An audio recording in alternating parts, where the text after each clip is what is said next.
Olá, eu sou João Oliveira. Olá, eu sou Vanessa Oliveira. E este é o Inspirecast, o podcast criado para informar e inspirar os empreendedores nos Estados Unidos.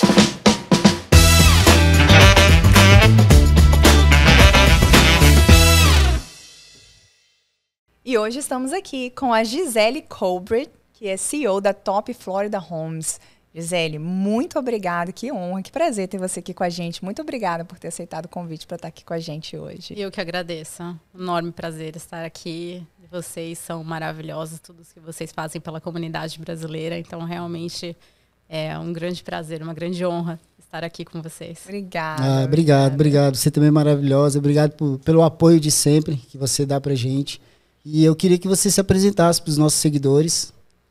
Certo. Então, meu nome é Gisele Colbert, eu sou corretora e proprietária da Top Florida Homes. A Top Florida Homes é uma imobiliária que já está no mercado há 20 anos. A gente começou com o meu marido, com a minha sogra, né? Quando eles ainda estavam era um time dentro de uma imobiliária. Com a minha chegada, Top Orlando Homes vira Top Florida Homes e se volta, então, para um mercado mais internacional, trazendo corretores que falam francês, espanhol e, claro, muitos brasileiros falando português. Que legal. E aproveitando, então, conta um pouquinho pra gente como foi que você veio parar aqui em Orlando, como foi o início, você já trabalhava com isso no Brasil, você tinha empresa no Brasil, você decidiu cair de paraquedas aqui e começar a empreender aqui? Conta um pouquinho pra gente do início. O mais engraçado é que eu não era corretora no Brasil, mas o meu avô era corretor. Que legal. E o meu avô, ele sempre me disse, você precisa ser advogada imobiliária ou corretora. Eu falava assim, não vou. Não, de jeito nenhum. E aí eu tinha outros negócios no Brasil, eu tive escolas de idiomas que eu fundei junto com a minha família. Que legal. Eu tive uma agência de turismo da Latam Travel, que na época era TAM Viagens, Uhum. né? E eu conheci o meu marido numa dessas viagens da minha agência de viagem. E meu marido era corretor. Infelizmente, meu avô é falecido e não me viu tornar corretora. Mas ele deve estar super orgulhoso, porque na época eu sempre ajudei ele, né, com os imóveis, a gente sempre investiu em imóveis, sempre ajudei ele a gerenciar os imóveis da família e ele... Com certeza lá do céu, eu falei pra você que você deveria ser corretora. Com certeza, com certeza. Ele tá super orgulhoso aí de tudo que você já tem construído, que você já construiu e tá construindo cada vez mais na área, né? Que era a área de paixão dele. E eu acho que ele tinha razão. Realmente essa foi uma área que eu descobri uma grande paixão na área de corretagem, mas também a corretagem aqui, né, nos Estados Unidos, ela oferece tantas possibilidades para as pessoas realmente, né, conseguirem ter uma renda passiva. E às vezes as pessoas acham que é muito difícil isso, né? E aqui não é. Né? No Brasil aqui não é. Aqui tudo começa com o primeiro imóvel. E foi aí que eu me apaixonei por isso e sou bem conhecida assim, na área por ter várias designações, certificações, porque eu fui estudando, mas eu fui estudando porque realmente eu era aquela pessoa que eu me lembro que eu estava no curso de corretora de imóveis e eu me lembro que o professor falava assim, olha, inclusive você pode deduzir 100% dos juros do financiamento no seu imposto de renda. Eu levantava, não, peraí. Devo ter escutado errado, não é possível, devo ter escutado errado.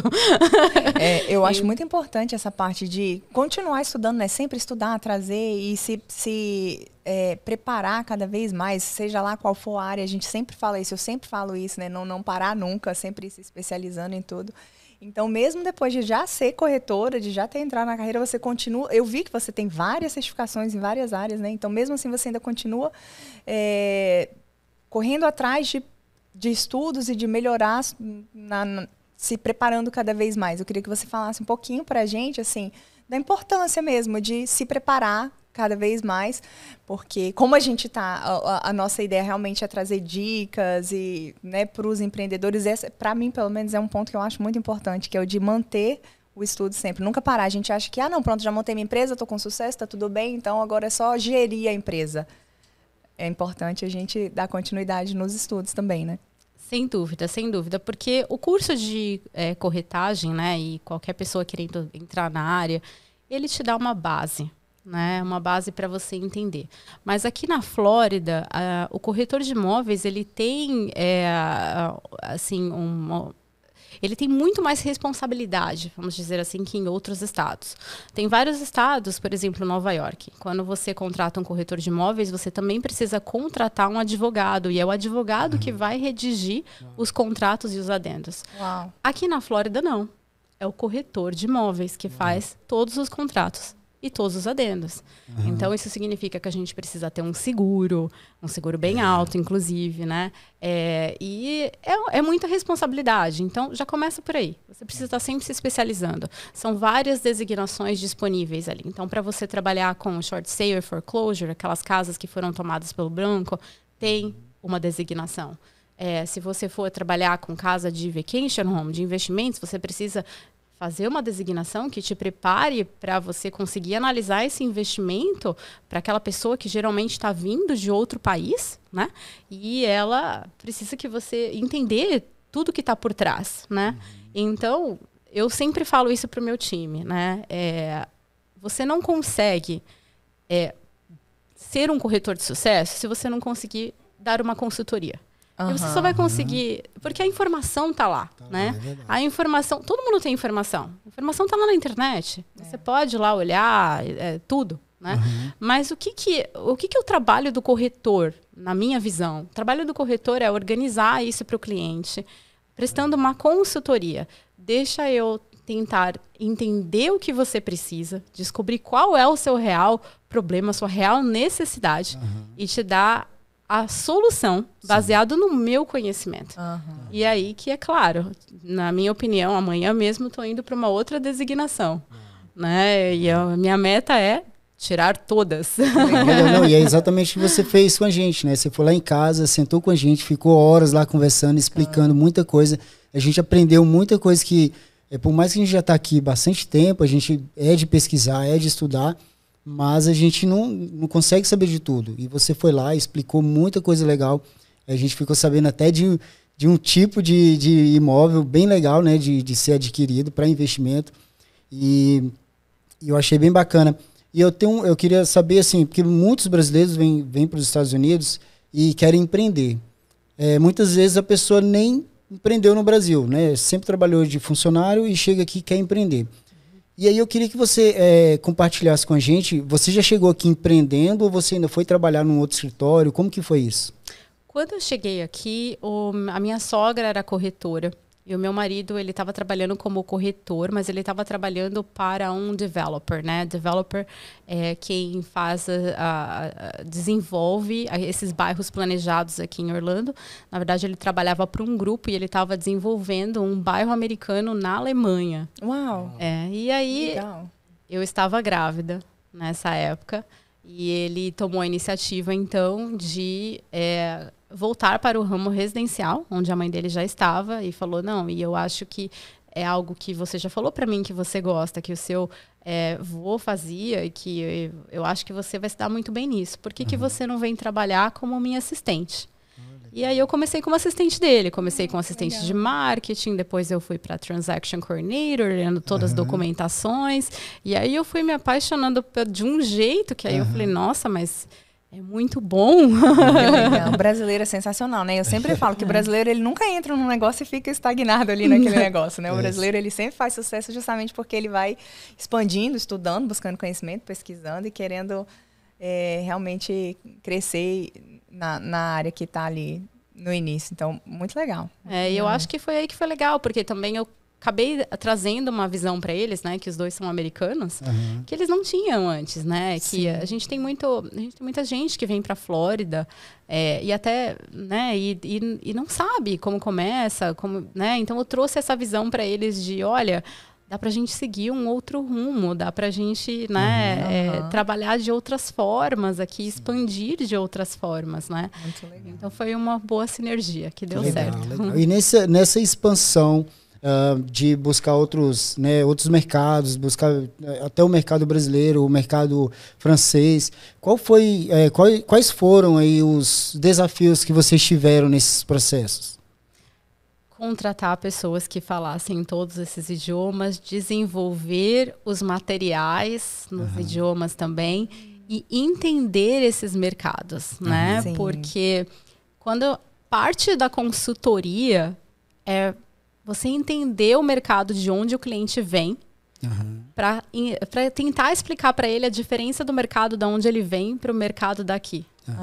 Né? Então, eu acho que é aí que você faz a diferença. Então, a gente teve que ir atrás desses profissionais que eram realmente nativos desses mercados, que pudessem nos ajudar a desenvolver o material, desenvolver realmente uma consultoria para melhor atender esses clientes. Que legal. E quais são os pontos assim que você vê que são mais diferentes entre, por exemplo, Brasil e Estados Unidos na área, né, no mercado imobiliário? Quais são as maiores diferenças assim que você achou, uau, que diferente? Vanessa, são tantas.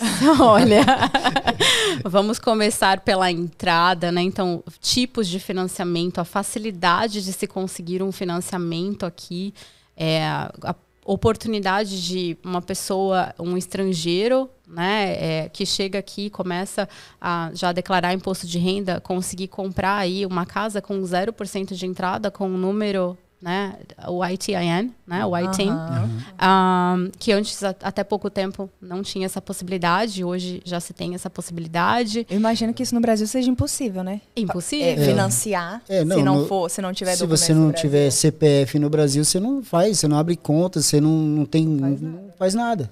Não faz absolutamente nada. E a oportunidade também de você fazer certas coisas, né? Sua casa valorizou.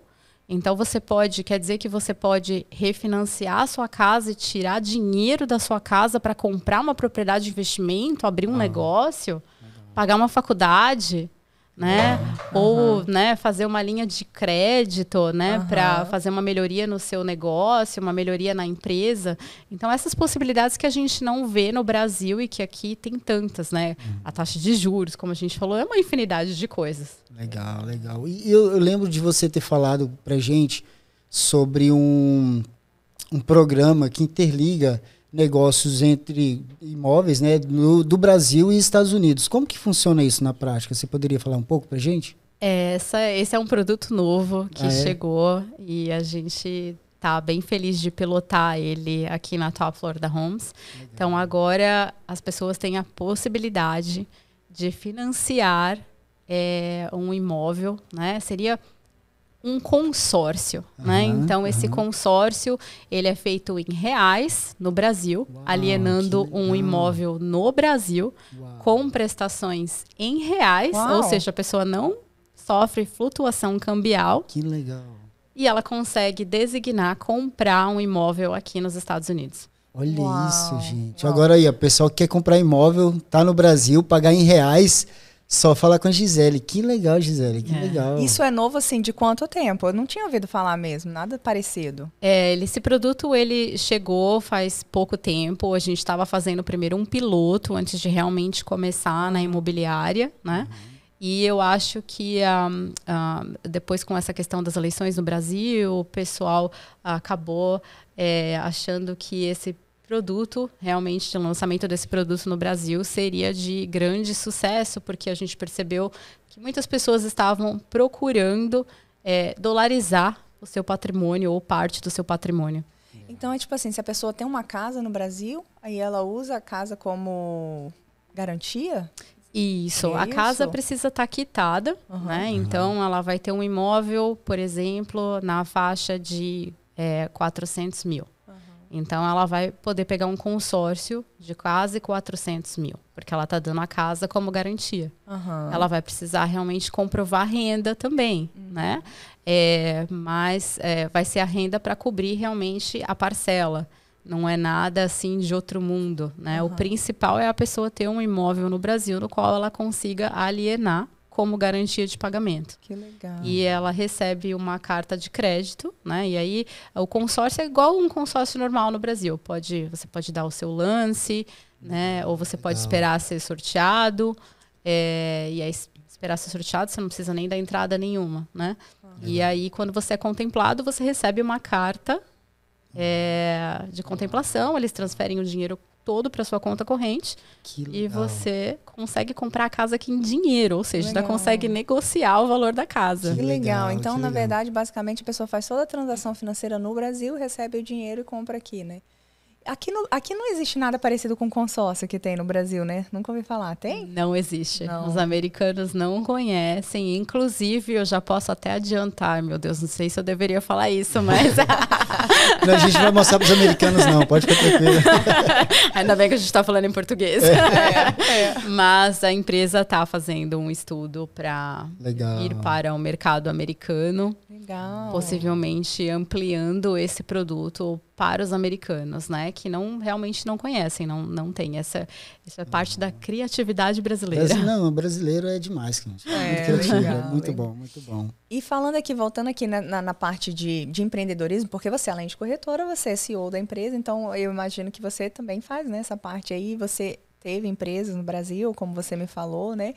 Quais são os desafios de empreender aqui nos Estados Unidos? O que você achou assim de diferente e os desafios daqui que você não tinha lá, ou o desafio que você tinha lá e aqui você não tem, você achou que é mais fácil?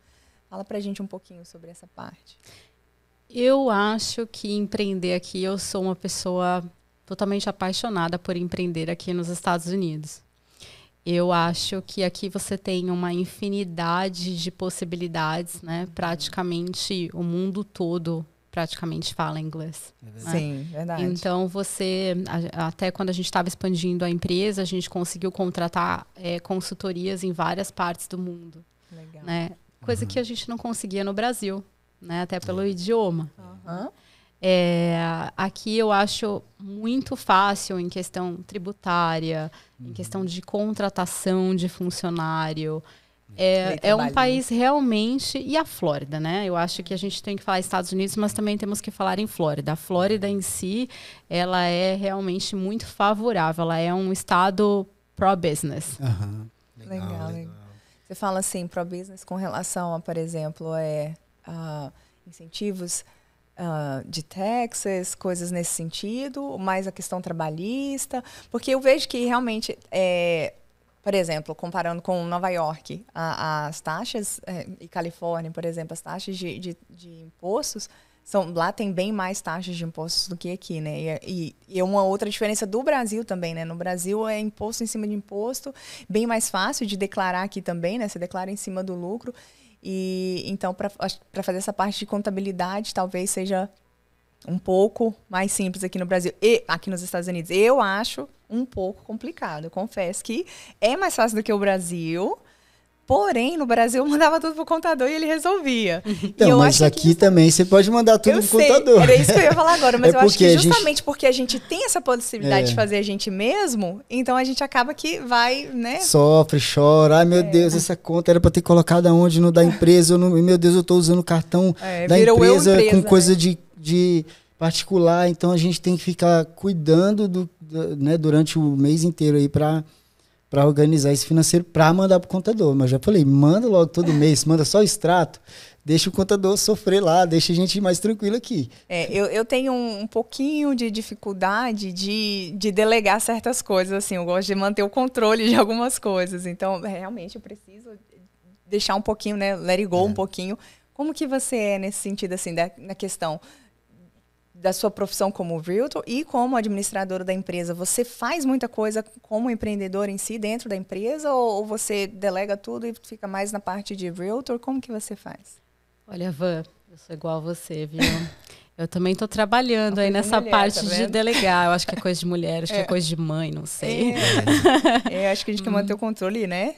Eu melhorei bastante, né? A gente tem hoje uma empresa de contabilidade excelente, né, ajuda a gente bastante em toda essa parte. Realmente, né, falando da parte de tributação, Flórida, a gente não tem imposto de renda estadual, né, em alguns estados, como por exemplo a Califórnia, a gente tem isso. E hoje a gente vem delegando bastante coisa. Eu acho que a minha principal dificuldade quando eu comecei a empreender aqui foi realmente, acho que todo brasileiro, né? Você começar, principalmente uma pessoa como nós duas, né? A gente quer estar no controle. Então, você quer entender de contabilidade, você quer entender da venda, da administração. Aí, daqui a pouco eu estava ali, porque eu até sei codificar um pouquinho. Eu estava até ali no developer falando assim, peraí, como é que você está fazendo aqui no sistema? Exatamente. Fala, Vanessa, fica lá, mas que taxa é essa aqui? Por que eu tô pagando isso? Pra onde que vai isso? Por que eu recebi isso aqui? Isso aqui não... Mulher, manda um negócio. A mulher já falou, faz um negócio.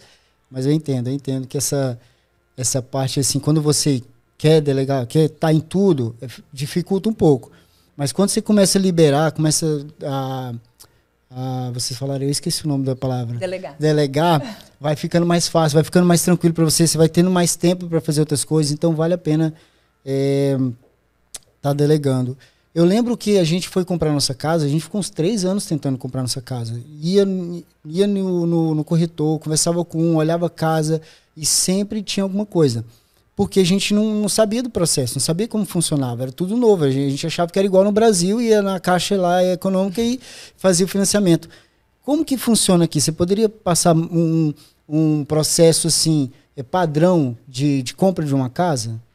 Olha, se você tivesse comprado a casa na Florida Homes, Verdade. A primeira coisa que a gente faz é uma consultoria completa com o cliente. Igual vocês fizeram, né? Vocês foram lá em casa, foi muito legal. Adorei. Explicando tudo. E a gente faz isso porque a gente realmente entende, principalmente o cliente que vem de outro país. Ele precisa entender todo o processo.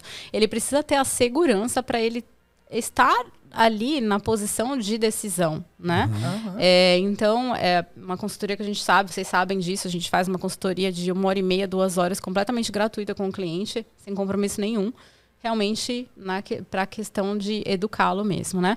Mas o primeiro ponto na Flórida seria a escolha de um corretor, né? Como eu falei, o corretor ele tem um papel bem decisivo aqui. É o corretor que vai te fazer algumas perguntas, entender qual vai ser o tipo de financiamento para você escolher um banco. Se for em dinheiro, a gente já passa para uma próxima etapa, né? De entender qual que é o critério da casa. Às vezes o cliente não sabe nem o que ele quer comprar. A gente precisa também ajudar ele. Né? Às vezes ele fala assim, olha, eu queria esse bairro, eu estou vendo o outro, eu estou vendo aqui no norte, estou vendo no sul. Peraí, vamos lá.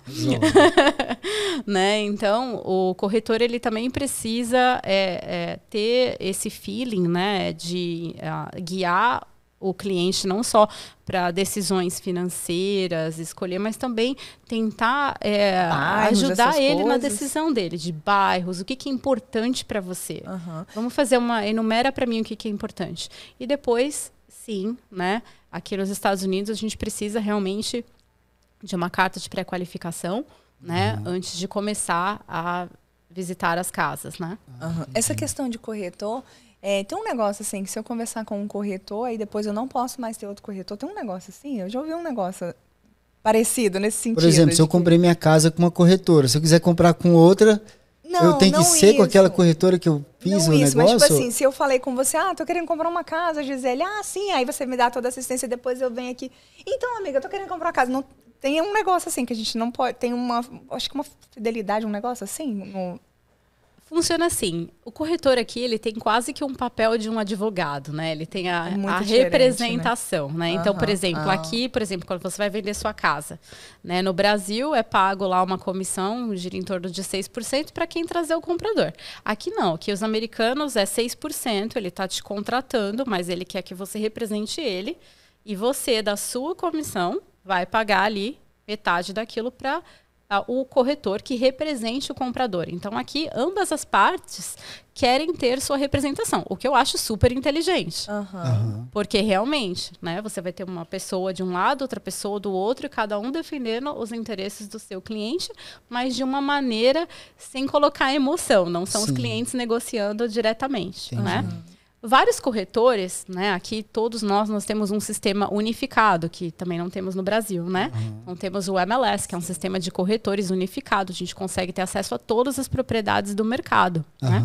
Então todos os corretores têm acesso a isso, desde que eles sejam um realtor, né? Eles não sejam só um sales associate, sejam um realtor. E então, o corretor geralmente, quando ele começa a trabalhar com você, às vezes ele faz você assinar um papel, né, falando, olha, a partir dessa etapa aqui eu tô te representando. No caso da Gisele, acho que ela faz isso, né? Porque ela falou que ela quer... Eu tô brincando. Eu não fiz com você, hein?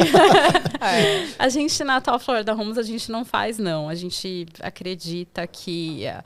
A consultoria que a gente dá, a gente quer deixar o cliente livre, sabe? Eu não gosto dessa coisa de tentar te prender com papel. Eu gosto de que você queira trabalhar comigo. E aí a gente vai trabalhar juntos, né? Eu não vou te prender com um papel. Você precisa, né, realmente estar feliz com o meu atendimento, estar feliz e confiante de... Olha, a Gisele, a corretora da empresa da Gisele, realmente não tenho dúvidas de que eles são os melhores. Legal. A gente trabalha assim. Legal. Mas no ramo tem o papelzinho que você assina lá de representação. Porque assim, a gente tem muitas dúvidas na hora que a gente vai comprar uma casa. Então a gente quer saber o que a gente pode, o que vai ter lá no dia, o que a gente pode fazer, descontos. Aí às vezes a gente fala com o corretor, não... tem que ver com ele, não é bom fazer essa pergunta, senão aumenta o valor de não sei o quê. Eu falei, gente, mas você tem que brigar para me ajudar, não ajudar o vendedor da casa. Então eu fico... Então, o que ele está querendo dizer é que talvez chega num momento ali que no meio do negócio eu posso querer trocar de corretor. Entendeu? Que eu pensar, não, o corretor não está me ajudando, está ajudando mais o vendedor do que o comprador, entendeu? Uma coisa que eu penso. Então eu fico pensando, será que eu não posso mudar nesse momento? Se você não tiver assinado nenhum papel de representação, você pode, sim. Legal. E eu acho que também nessa questão, só fazendo um adendo, né? Eu acho que é interessante também o corretor, ele sempre conversar com o cliente, né? Durante uma consulta inicial, como que está o mercado também, né? Então, a gente passou por um mercado aqui, que o início do ano passado, a gente tinha um mercado que as casas entravam no mercado e tinham 15, 20, 30 ofertas, né? Hoje já não. Hoje a gente já está conseguindo negociar muita coisa. A gente está conseguindo negociar ajuda nos custos de transferência da propriedade, redução de valor, reparos, né? Então está um mercado bem mais favorável. Mas o valor das casas diminuiu também ou continua... A gente teve sim uma redução, né, a partir do mês de agosto. Isso foi porque a gente teve realmente um aumento significativo na taxa de juros, né? Então acaba que isso tira muito poder de compra das pessoas, né? Assim, falando de um modo bem objetivo, em janeiro, uma casa que você comprava numa taxa de juros de 3%, você conseguia comprar com 20% de entrada, financiada há 30 anos. 750 mil, com aquele mesmo dinheiro, aquela mesma parcela de $2.500 lá, numa taxa de juros de 6,5%, você já comprava uma de 500. Né? Então faz uma grande diferença. Né? Muita gente acabou não tomando mais a decisão de comprar uma casa maior, muita gente não conseguiu qualificar mesmo para outra casa. Né? Isso tirou vários compradores do mercado. E o que você acha, na sua perspectiva pessoal, assim, o que está vindo pela frente aí no mercado imobiliário? Você acha que vai melhorar, que vai piorar? Quais são as expectativas do mercado? Eu sempre baseio todas as minhas decisões nas reuniões do Banco Americano, do Fed, né? E gosto muito de olhar dados. O mercado em janeiro agora mostrou uma estabilização dos preços. Né? A gente teve até uma certa apreciação de valores em algumas regiões. Né? Então, o mercado, a gente já percebeu que aquela queda que teve de agosto a dezembro, ela parou. Né? E isso também se deve ao fato de que o governo americano agora ele está tentando realmente não aumentar mais as taxas de juros. Né? Ele está tentando manter desde que a inflação continue caindo. Ela está caindo, mas está rapidamente, né? Está indo devagarzinho. Eles estão monitorando isso. Se essa inflação não vier a subir, a gente continua com a taxa de juros que a gente está. E pode ser, eles até sinalizaram aí que finalzinho de 2024, início de 2025, a gente possa ter uma redução nas taxas de juros. Uau. Não acho que chega a 3% de novo. Eu ia perguntar isso. Então, você está falando em manter, mas não tem muita previsão de queda. Esse ano mantém no que a gente está aí na casa hoje. Por exemplo, um americano está conseguindo taxas de juros na casa de 6,5%. Uau. Esse ano mantém. Provavelmente final de 2024, começo de 2025, a gente pode ter taxas de juros aí caindo para faixa de 5%. Legal, legal. E falar em manter, eu tenho que falar dos nossos patrocinadores, até para a gente manter o nosso programa no ar. Verdade. Preciso falar dos nossos patrocinadores, que são a First Choice Law, da Caroline, Top Florida Homes, da Gisele. Muito obrigado pelo patrocínio. Apoio. E a VFB Insurance também está patrocinando essa primeira temporada do Inspirecast. Obrigada pelo apoio, gente. Obrigado pelo apoio. E eu também quero agradecer aqui o apoio da Apeninho Winter Park pelo espaço maravilhoso aqui para a gente fazer essa gravação linda. Agradecer também a Carlota Gourmet, que traz nossa, não tenho nem palavras para descrever. É um lanche maravilhoso, delicioso para a gente toda vez. Agradecer aqui a Peace Pix, que está fazendo a cobertura fotográfica. E... Camila Lambert. Camila! Nossa maquiadora, que me deixou lindo. Que me deixou linda! Obrigada, Camila, muito obrigada. Falei pra Camila, Camila, eu quero ficar igual o Brad Pitt, você consegue? Ela falou, ixi, João. Milagre não, só maquiagem, João. João, eu sou maquiadora, João, não sou mágica, não sou... faço milagres. Mas muito legal, obrigado, obrigado a todos vocês por esse apoio. E a gente tem um quadro aqui, o nome do quadro é Se Vira nos 30. Você vai ter que... Não, brincadeira. Oh, meu Deus. Que preocupada. Você tem 30 segundos para pensar e responder essa pergunta. Vai ser fácil para você, que você já trabalhou com diversos negócios, então eu acho que vai ser fácil. Mas vamos lá. Se você não tivesse essa profissão agora, se você não fosse corretor, não tivesse essa empresa, o que você faria hoje aqui nos Estados Unidos e por quê? Olha, eu acho que eu iria aceitar o conselho do meu avô e me tornar advogada imobiliária. Legal. Iria voltar para a faculdade e faria, assim, já tive várias pessoas que falaram para mim, poxa, eu acho que você tem muito tato para isso. Na minha imobiliária, eu costumo revisar todos os contratos, os adendos, até de outros corretores. Eu realmente gosto bastante também disso. Então é uma profissão promissora aqui, né? Tem Sim. muita saída, tem área, tem campo para explorar nisso, até para o pessoal que está vindo, que está chegando aqui, até para opção de estudo, né? Para não ficar todo mundo fazendo a mesma coisa, vai buscar alternativas dentro do negócio. Acho que vale a pena você falar. É um campo bom para se explorar, então? Sim, eu particularmente não conheço nenhum advogado imobiliário que fale português. Uau. Olha aí, gente, então, fique atento. Ó. Eu acho que realmente aqui tem... A gente sabe que tem vários escritórios que o advogado é americano e tem paralegal, né? E tem o notário que fala português, mas não o próprio advogado. Uau. É uma boa área, gente. Se vocês estão procurando alguma coisa aí para começar a estudar do zero, é sempre uma boa área. Me diz uma coisa, como que você faz para conciliar essa vida de mãe, empresária, empreendedora, né? Porque a vida aqui nos Estados Unidos, eu estava falando hoje com a Camila, meu Deus, eu acho que o tempo aqui passa mais rápido, não é possível, não é normal isso aqui. É verdade. Como é que você faz para conciliar tudo, tanta coisa para fazer? Você tem alguma dica aí para ajudar a gente? Eu sou bastante regrada com os meus horários. Eu tenho uma rotina.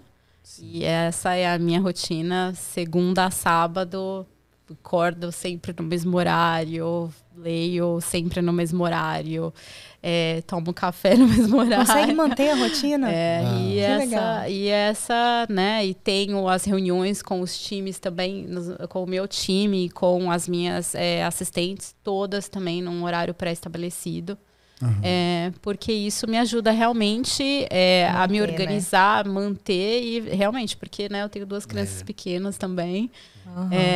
Então, marido, casa, e a gente quer tudo fluindo, né?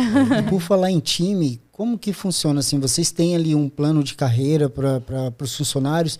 O funcionário que chega na sua empresa, ele entrando como assistente, ele pode chegar a ser um corretor, um broker no futuro? Como que funciona isso? Vocês têm esse benefício lá dentro? Sim, dentro da própria carreira deles, né? Então, por exemplo, uma Transaction Coordinator, né? Ela tem lá o nível 1, 2, 3, né? Quando o corretor ele entra na nossa imobiliária, depende do nível de experiência que ele tem, mas se ele acabou de pegar a licença e tal, realmente ele não entra como corretor ainda, ele entra como um assistente de showings, né, de mostrar as casas, né, e aí ele vai tendo contato, né, com tudo, né, depois ele passa para um corretor que faz rent to own, que são os programas que você aluga a casa antes de comprar, depois ele passa para ser um corretor de compra, corretor de venda, ele passa a ser depois, porque já precisa que ele tenha aí pelo menos uns 2 aninhos de experiência no mercado. Legal. E muita habilidade na parte contratual, adendos e tudo mais, né? As meninas que estão como Transaction Coordinator, muitas vezes caminham, assim como aconteceu comigo, né? Para virarem corretoras, né? Então, a remuneração de corretora realmente... desafio é maior, né? Como tudo na vida, né? Desafio é maior, mas também a remuneração é mais alta também. Legal. E eu já ouvi falar que existe várias coisas dentro da área. Eu estava conversando com uma amiga um dia desse e ela estava falando que é tudo... Isso é uma outra coisa que eu acho muito interessante aqui nos Estados Unidos, é que tem muita oportunidade numa coisa só, você tem várias oportunidades assim para todo mundo ganhar dinheiro. E eu já ouvi dizer que nessa área também tem específico, por exemplo, para a pessoa que vai assinar o contrato, verificar o contrato ser assinado, um negócio assim. Quais são outras áreas que as pessoas podem, que talvez seja um pouco mais fácil do que ser corretora, que talvez possa ser um caminho para as pessoas buscarem essa questão? Eu não sei o nome, porque ela me falou e eu não me lembro. Eu sei que era a pessoa ali que fica no livro ali, que vai assinar. Quando você vai assinar a escritura... O notário. Não, notário. Mas tem um nome para essa profissão, que ela vai ali e ela que... imprime todos os documentos, ela está em contato com o banco, com o corretor e com o cliente, imprime os documentos e está ali para fazer a assinatura do contrato. Tem também a pessoa que vai fazer a vistoria da casa, né? Então, assim, tem várias áreas, várias pessoas diferentes que podem trabalhar nessa área. Quais são as outras áreas que você conhece, talvez indicaria para alguém que gostaria de começar também na área? Então você tem o assistente do corretor, que é o Transaction Coordinator, que faz toda... olha para ver se o corretor não esqueceu nenhuma assinatura, é a pessoa que está agendando as inspeções, né, cotando inspeções, precisa mandar uma comunicação para o cliente de qual que é a companhia de água, a companhia de luz, ver se já foi ligada a água e a luz, né, para o cliente. Então, essa é uma. A gente tem as pessoas de marketing. Dentro da minha empresa, a gente tem uma designer de interiores que prepara as casas para venda. Então, a gente tem um warehouse, assim, que a gente tem todo o material para preparar as casas. Então, vaso, vela, toalha, né? Para realmente... Então, se eu te der a minha casa para vender, você arruma a casa assim? Eu arrumo a sua casa. Que legal! A gente fala dress the house, né? Veste a casa. Sei, igual aquela casa que construíram em cima da piscina, que afundou e você falou pra gente, você arrumou aquela também, não? Essa daí ela acabou indo para um investidor, né?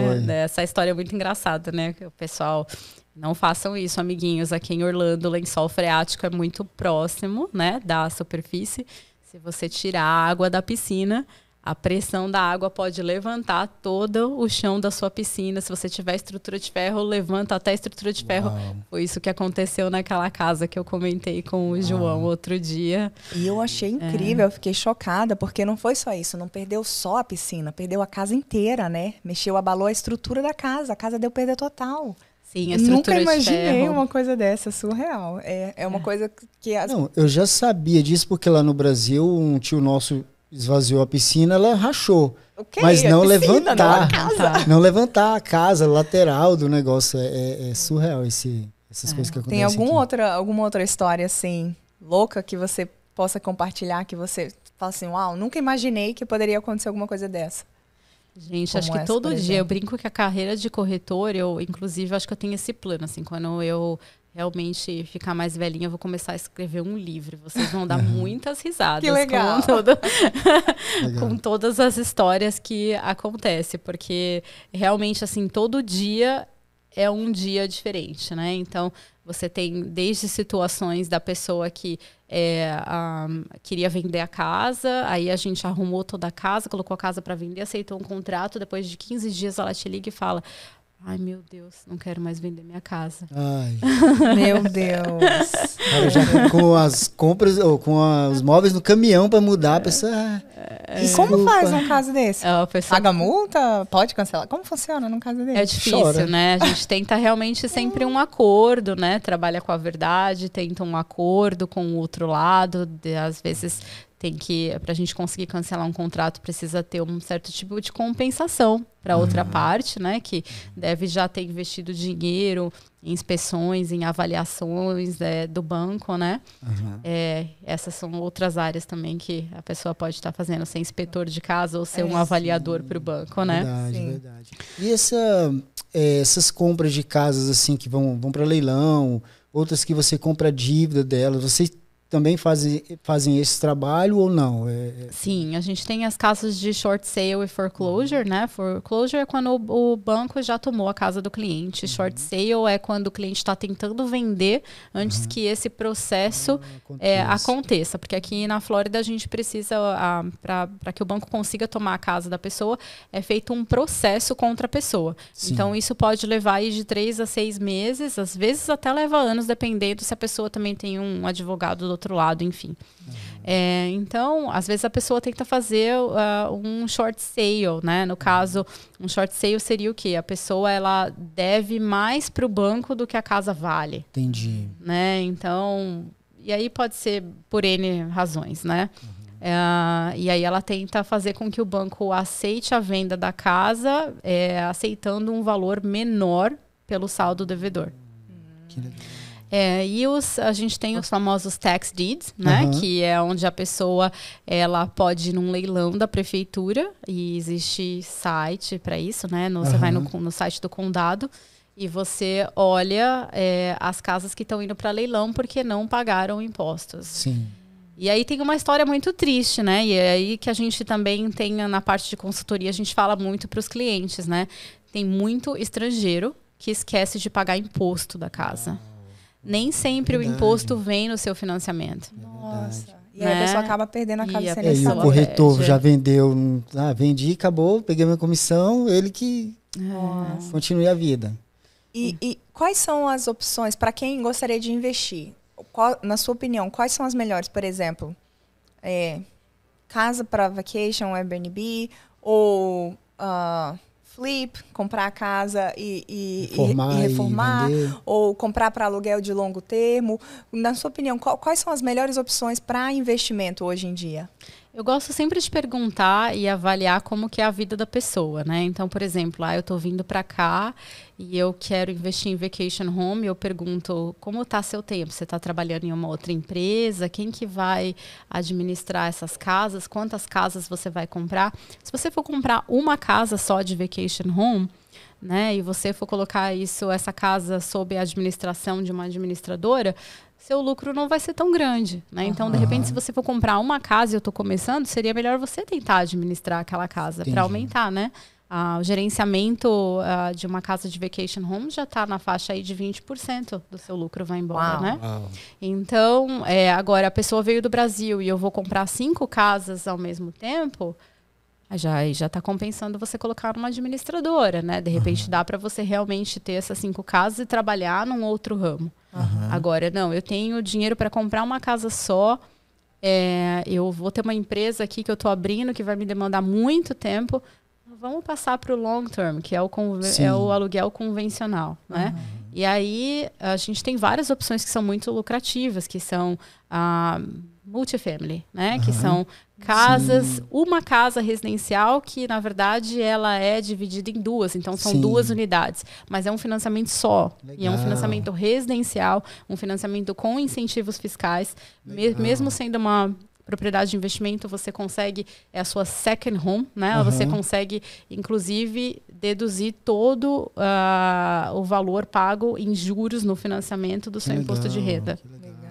Legal. Muito interessante, porque a gente tem essa mania de achar, principalmente porque a gente está aqui, né, em Orlando, de achar que tem um dinheiro ali para investir, vou comprar uma casa para alugar para as pessoas virem para viajar, para passear, Airbnb.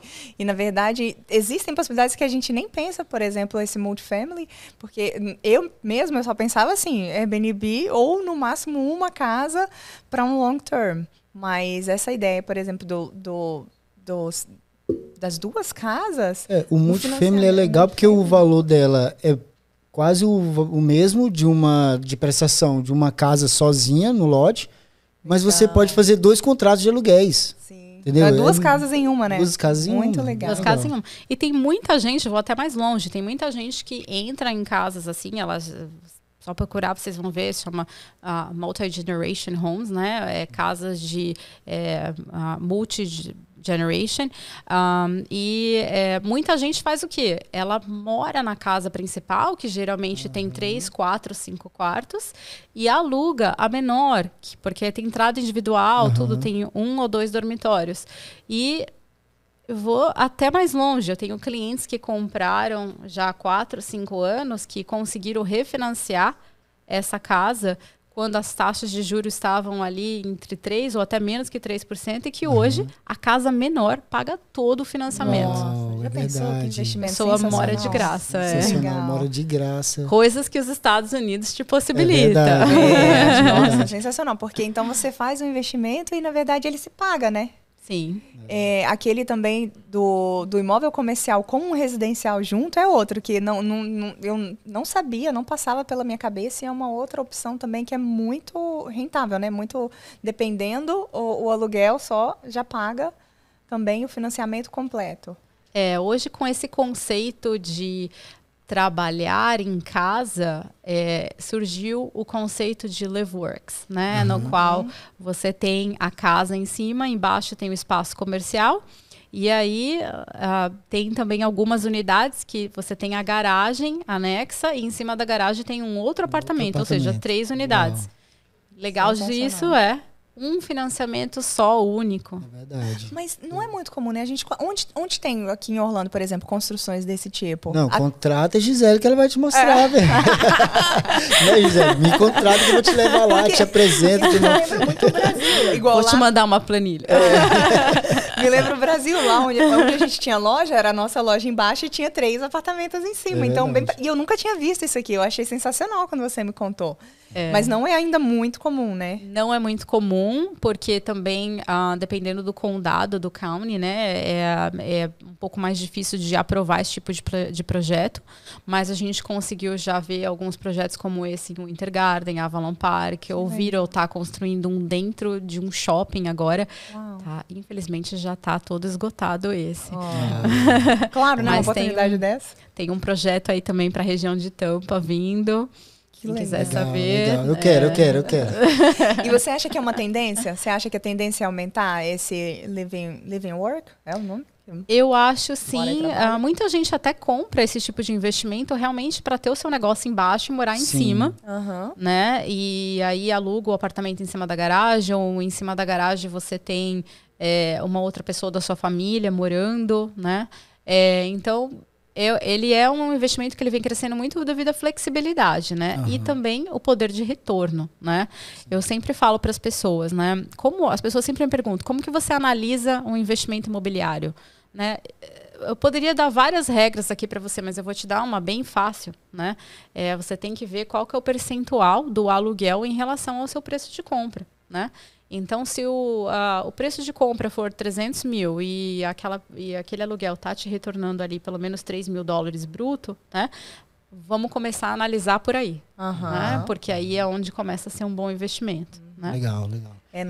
A gente vai ter agora as perguntas da plateia. Uma fila de pessoas ali querem fazer perguntas. Quem vai fazer primeiro? Calma, o microfone está chegando, não precisa brigar aí. Obrigada por estar aqui hoje, compartilhando seu conhecimento com a gente. E se você puder dar um conselho para uma pessoa que tem o sonho de comprar para a primeira casa, qual seria esse conselho? Um conselho só. Procure um corretor altamente especializado. Porque eu acho que nessa vida a gente só consegue ter sucesso quando a gente realmente acha profissionais capacitados. E eu te falo isso porque eu também, quando eu fui contratar um contador, antes eu tinha um contador, hoje eu tenho uma excelente contadora. E não dá, né, que nem a gente estava conversando, para a gente ser especialista em tudo. Então a gente tem que realmente contar com um profissional para conseguir, né, te guiar na melhor solução para você.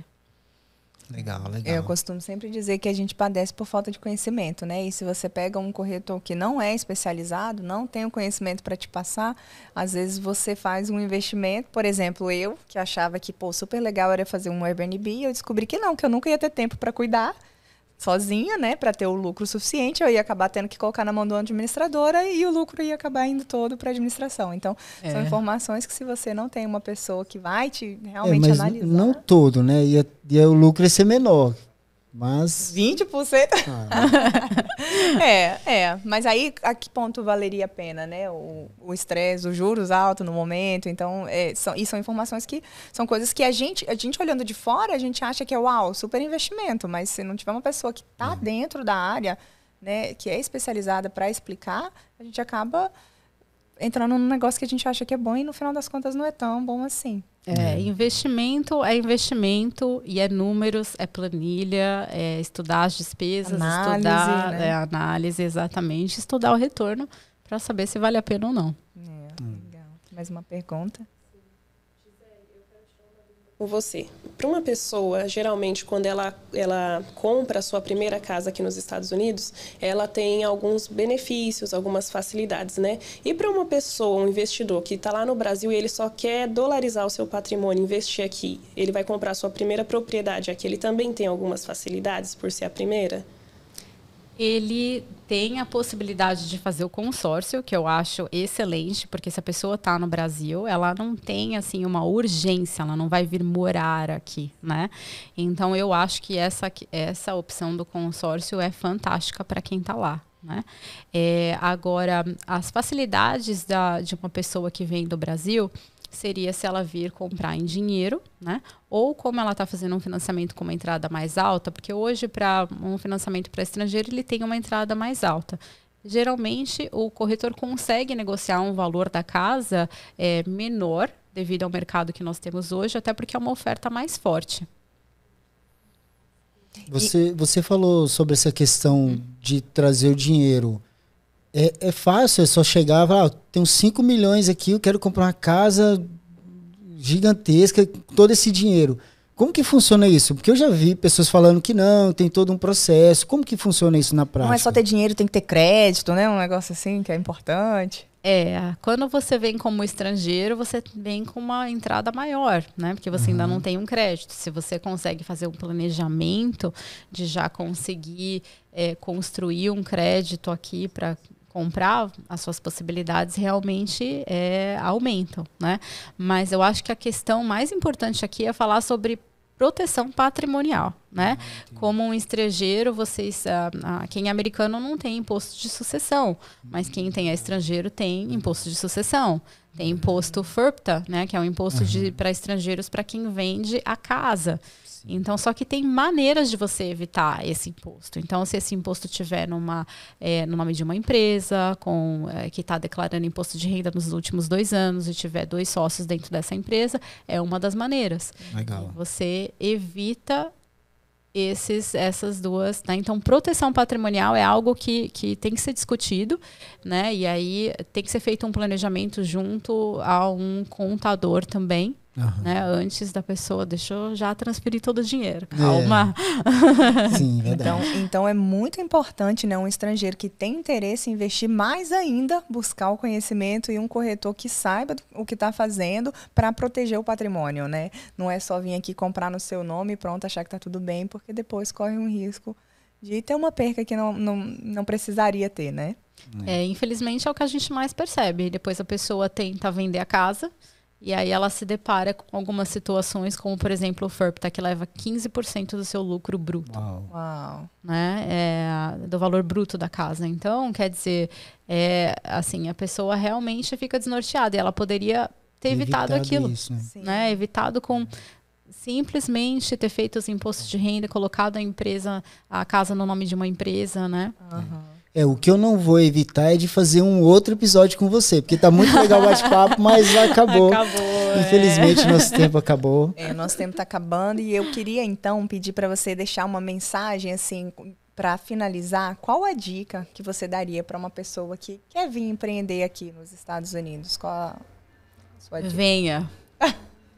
Venha. Os Estados Unidos realmente é um país que isso vem de uma pessoa que já teve vários negócios no Brasil e hoje tem um negócio aqui nos Estados Unidos. Eu acho que a beleza desse país é o sonho americano, né? De quando você trabalha e você trabalha direito, você realmente consegue conquistar, né? Então, eu acho que essa é a grande diferença. Muitos empresários no Brasil, às vezes, estão trabalhando para pagar as suas contas. E aqui não. Aqui, se você é um bom profissional, não interessa se você está limpando casa, se você está pintando casa, se você vai ser um corretor de imóveis, se você vai ser um advogado. O que você escolher fazer, se você fizer bem feito, você vai estar bem. Sensacional. Eu falo muito isso também. Eu era empresária no Brasil também, né? E aqui, então, eu também sempre falo isso. A gente costumava dizer no Brasil que no Brasil tudo que a terra é abençoada, tudo que planta dá, né? Mas eu costumo dizer, na verdade, isso dos Estados Unidos. Aqui, tudo que você planta dá. Tudo que você resolve fazer e faz com qualidade, com honestidade, vai dar certo. Não tem como, é inevitável. A gente passou mais de 10 anos empreendendo no Brasil e a gente não conquistou, sei lá, um terço do que a gente conquistou aqui em 9 anos que a gente está aqui. Justamente por isso, porque realmente é o país das oportunidades. Então, fazendo, né, corretamente, seguindo as leis, seguindo as regras, deixando o jeitinho brasileiro de lado. Estudando, buscando informações. Acho que esses são os segredos realmente para ter sucesso e dar certo no empreendedorismo aqui nos Estados Unidos. Né? E o brasileiro, ele tem uma coisa que faz muito sucesso aqui nos Estados Unidos. A gente não reclama. A gente tá ali pro que tem que ser feito. Verdade. O americano, você contrata ele para uma coisa e ele tá acostumado a só fazer aquilo, né? O brasileiro, ele faz e ele tem energia, e isso eu tô te falando porque o meu marido americano, ele fala assim para mim: você me inspira, você tem uma energia. Uau! É verdade. Né? E as corretoras que eu tenho brasileiras no meu time também, né? A gente tá ali, a gente é motivado, a gente faz, olha, precisa ir ali, precisa fazer um stage naquela casa, ajudar a menina, vamos fazer acontecer. O brasileiro, ele realmente é incrível, é uma coisa que eu acho que a gente tem que ter orgulho, né, das nossas raízes. Com certeza, eu sempre falo isso. Esse é um dos lemas da Expo Brasil, né? O que a gente sempre fala, o brasileiro, é o que a gente quer mostrar para os Estados Unidos inteiro. A força do brasileiro, essa garra, a qualidade mesmo de trabalho do brasileiro é sensacional. Eu nunca vi igual. Eu realmente tiro o chapéu para os brasileiros. Empreendendo fora do seu país de origem ainda, é sensacional. Muitas vezes sem nem falar a língua, né? Nem fala a língua, mas o cara tá lá, tá cortando a grama, tá fazendo, trocando o piso e dirigindo e fazendo negócio com as empresas grandes. Então, o brasileiro é muito fera, viu? Então, nós estamos de parabéns. Gisele, obrigado por aceitar esse convite, obrigado pelo apoio de sempre que você tem, e pelo carinho que você tem pelo grupo e pelos nossos negócios. E ficamos muito felizes de ter você aqui. E vamos fazer um próximo, hein? Vamos, com certeza. Muito obrigada mesmo. Eu queria agradecer muito vocês e, assim, deixar aqui realmente, assim, orgulho de estar aqui. É uma honra, realmente, porque o que vocês fazem pela comunidade brasileira, pelo grupo das mães de Orlando, inspirando todas aquelas mulheres ali que estão tentando a vida aqui. E a Vanessa sempre contando a história de como ela começou e ajudando todo mundo. É muito bonito. A gente não acha nenhum outro grupo de nenhuma outra nacionalidade que tenha essa união, Mas foi vocês que começaram, isso Obrigada, é muito legal, gente. Obrigada, muito, nossa, muito gratificante ouvir isso, porque a gente ouve muito o contrário, né? Brasileiro é desunido, não sei o que lá. E eu sempre acreditei o oposto. Desde quando eu cheguei, eu sempre falava, não, gente, brasileiro é muito bom, brasileiro é acolhedor, brasileiro ajuda. A gente não tá falando dos mesmos brasileiros. Então, fico muito feliz de ver que realmente ali dentro do grupo existe esse carinho, esse cuidado, essa união, essa ajuda mútua, né? Na grande maior parte do tempo é assim. É uma honra mesmo fazer parte, né, tá presente, né, com tudo isso. E obrigada pelas suas palavras. Vocês me ajudaram muito também. Também comecei ali anunciando os meus produtos, ensinando os meus serviços. E, que bom, né, que bom. Eu acho que todo mundo aqui, com certeza todo mundo que está aqui nesse podcast aqui passou pelo grupo. Que bom. Foi ajudado também. Verdade, né? Então, acho verdade. que agora chegou a nossa vez também de ajudar a comunidade, ajudar todo mundo. Retribuir. Legal. Obrigada. Muito obrigada mesmo, viu? Eu que agradeço.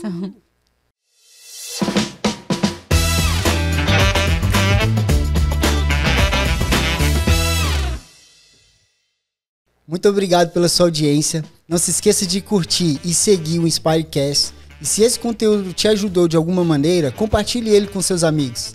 Esperamos você no próximo episódio do Inspirecast, o podcast criado para informar e inspirar o empreendedor nos Estados Unidos.